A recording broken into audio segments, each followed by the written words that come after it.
Good morning, church. Good morning. Thank God for the rain. We asked for the rain now, we can't go back. We got it. So every now and then, God instills on a special person to spearhead things.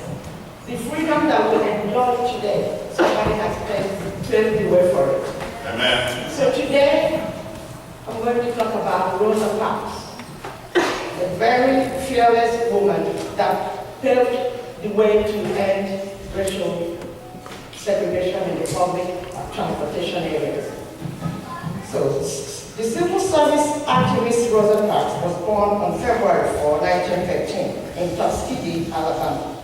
Her refusal to surrender her seat to a white passenger on a Montgomery, Alabama bus started a citywide white boycott.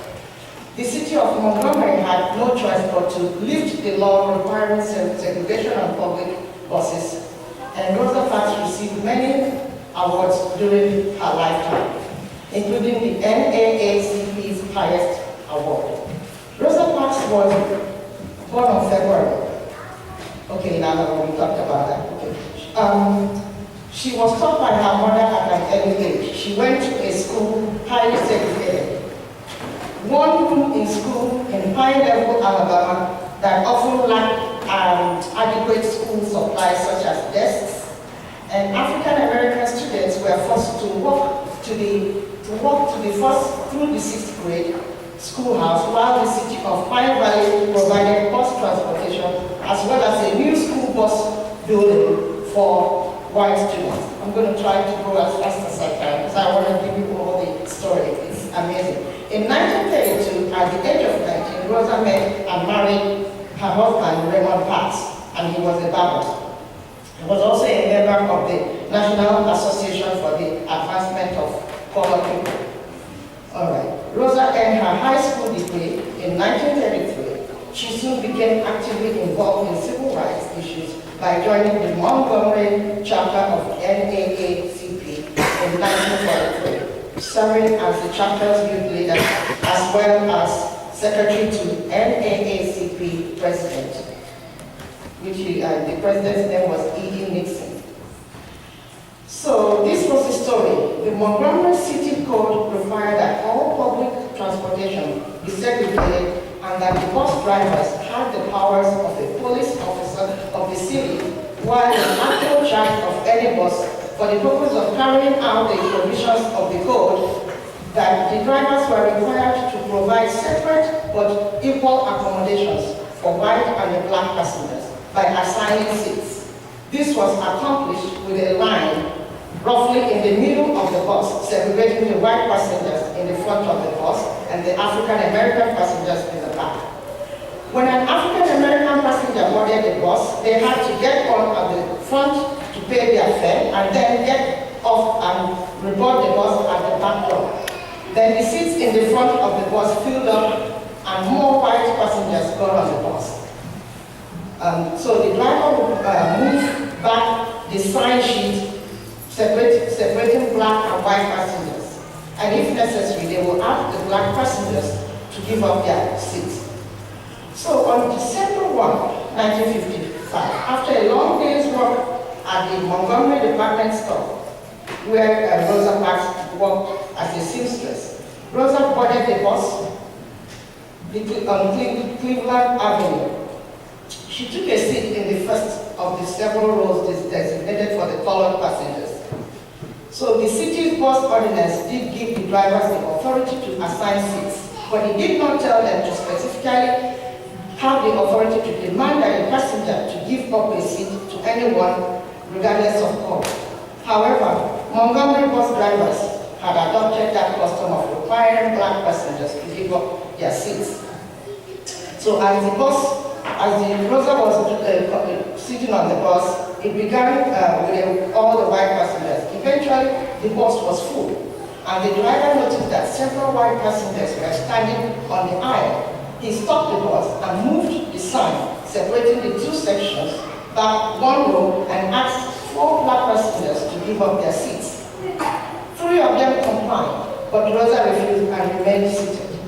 The driver demanded, "Why don't you stand up?" To which Rosa replied, I don't think I should have to stand up. The driver called the police and had her arrested. Okay, so Rosa recalled that her refusal wasn't just because she was physically tired, but the refusal was because she was tired of giving in. So the police arrested Rosa and then charged her with a violation of Chapter 8, Section 11 of the Montgomery City Code. And so on the evening that Rosa Parks was arrested, they had a lot of, NAACP decided to form an organization to boycott the city buses. And so ads were placed in the local newspaper and handbills were printed and distributed in the black neighborhoods.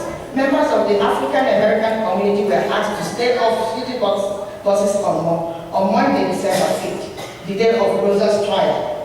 And in protest of her arrest, people were encouraged to stay home from work or school, take a car or walk to school, with most of the African American community not riding the bus. The organizations believed a longer boycott might be successful.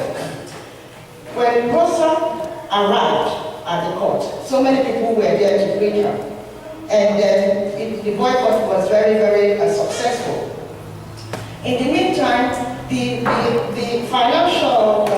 Montgomery City suffered a severe financial loss because nobody else was boarding the bus. So, because of that, and combined with legal actions, the Montgomery had no choice but to lift its enforcement of segregation on public buses, and the boycott officially ended on December 20, 1956. Rosa Parks received so many awards during her lifetime, and part of it was Bill Clinton awarded Parks the Presidential Medal of Freedom, the highest honor given by the United States Executive Branch.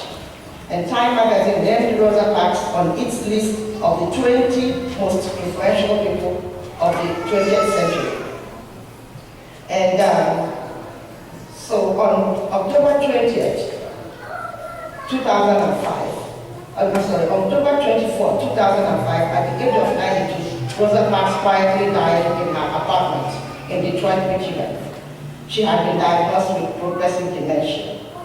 And it was a very remarkable memorial that was given to a very befitting woman. So some of the quotations that come from Rosa, one of them is, she says, people always say that I didn't give up my seat because I was tired.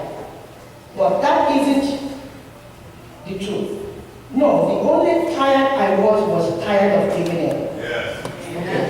And she also said that I had felt for a long time that if I was ever told to get up so a white person will sit, then I will refuse to do so. So again today we salute the men and women who worked tirelessly in giving us the freedom that we enjoy today. Thank you.